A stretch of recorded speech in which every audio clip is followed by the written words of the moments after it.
Vous informer est un devoir, mesdames, messieurs. Bienvenue à ce 13h30. Les détails.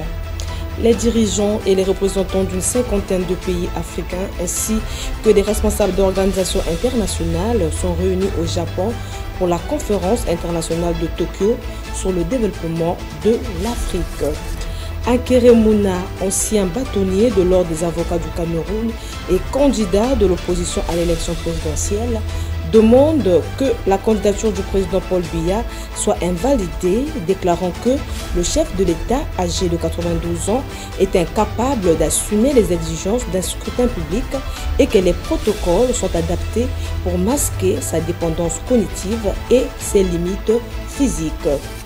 Les économistes sud-africains mis sur la coopération mondiale.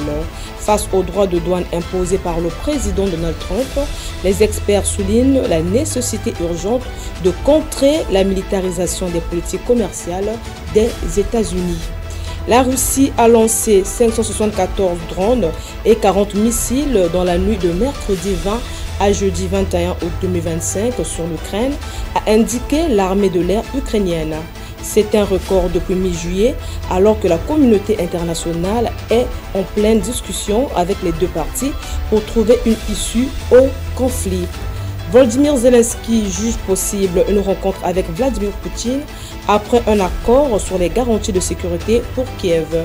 Une rencontre qu'il dit envisagée en Suisse, en Autriche ou en Turquie.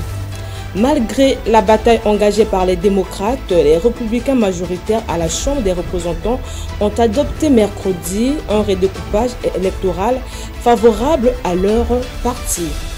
Enfin, le ministre iranien de la Défense a annoncé mercredi que Téhéran dispose désormais de missiles plus performants que ceux employés lors de la guerre des 12 jours en juin 2025.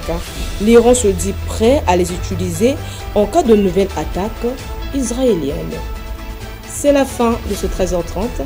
Merci de l'avoir suivi et on se redonne rendez-vous pour la grande édition. À bientôt.